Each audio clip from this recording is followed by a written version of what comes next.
Қайырлы күн достар, бүгін сіздермен көпшілікке таныс молочная девочка тортын жасайтын боламыз. Бізге ең бірінші сары май қажет. Мен сливочный берега дегенді қолданамын. Міндетті түрде бөлме температурасында болу керек. Микроволновкада жаңағы ерітілген жарамайды. Одан кейін 3 жұмыртқамызды қосамыз. Оның үстіне сгущенкамызды қосамыз. Сгущенка кез келген пайыздық жарай береді.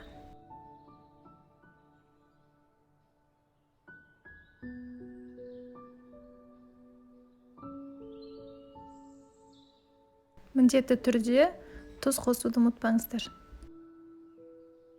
Ұнымызға қопсытқышымызды қосып, яғни разрыхительді жақсылап араластырып, массамыздың үстіне ұнды 2 бөліп салып, жақсылап миксерлейміз.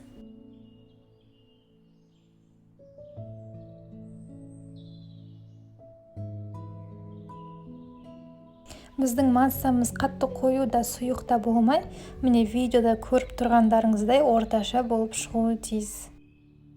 Мына пергамент қағазымыздың үстіне формамызды қойып, домалақ сызып алатын боламыз. Менікі диаметрі 20 см. Торттың размері неғұрлым кішірек болса, солғұрлым биігірек және әдемі көрінетін болады. Мына пергаментіміздің үстіне жаңағы сызып алғанымызға 2 ас қасықтан салып, формадан шығармай, осылай бәрін жағып шығатын боламыз. Егер қалыңырақ болсын десеңіздер, онда 3 қасықтан салсаңыздар болады өз еріктеріңізде. 180 градуста 3-4 минуттан пісіріп алатын боламыз. Мен 2-2,5 ас қасықтан салғанда менің корждарым 9-10 штук шықты. Мен осындай творожный сыр қолданамын, просто сливочный деген түрін. Және осының үстіне сахарный пудрамызды қосып, жақсылап миксерлеп аламыз.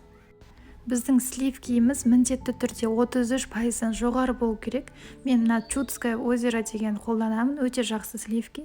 Және бізде сливки салқын болу керек. Жарты сағат бұрын торт жасайтын алдын морозильникке салып қойсаңыздар, жақсы шығатын болады. Миксерлейтін кезде аз жылдамдықтан бастауымыз керек. Бірден мына үлкен жылдамдықты қосып жасауға да болмайды. Мына сливкиіміз іріп кетуі мүмкін.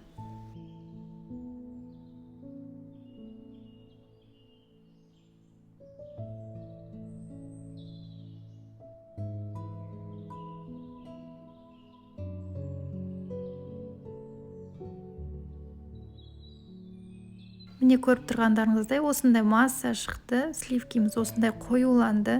Енді тортымызды жинауға кірісеміз. Мына ең асты жағына жаңағы коржымыз сырғанап кетпес үшін кішкене кремінен жағып аламыз.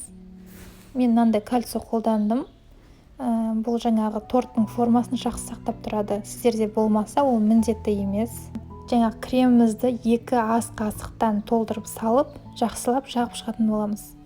Және мына коржымызды беткі жағын керісінше төмен қаратып салатын боламыз. Қатты баспай, тек жан жағын сәл-сәл басып шығатын боламыз. Осылайша барлық корждарымызды салып, осылай жинап шығатын боламыз. Егер мен сияқты кальций қолданған болсаңыздар, жан жағын пышақпен немесе лопаткамен осылай босатып алыңыздар, бірден ала салуға болмайды.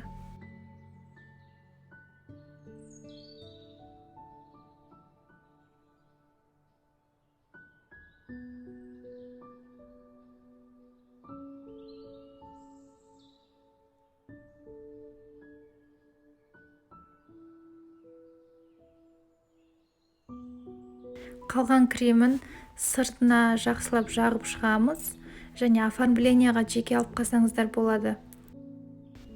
Егер қолдарыңызда менікі сияқты шпатель, басқа да құралдар болмаса, ол міндетті емес, пышақпен де түзулей берсеңіздер болады. Мен қалған сливкиді кондитерский мешокқа салып, менде 333 насадка және осыған кішкене краситель қосып, осындай узор жасап шықтым. Сіздер мына оформленияға кез келген жеміс жидек қойсаңыздар болады, немесе жаңағы тәттілер қойсаңыздар болады. Тортты жасап болғаннан кейін негізі 1-2 сағат холодильникте тұрғаны дұрыс. Осымен біздің тортымыз дайын болды. Сіздер де жасап көріңіздер, кеңес етемін. Баршаңызға рахмет.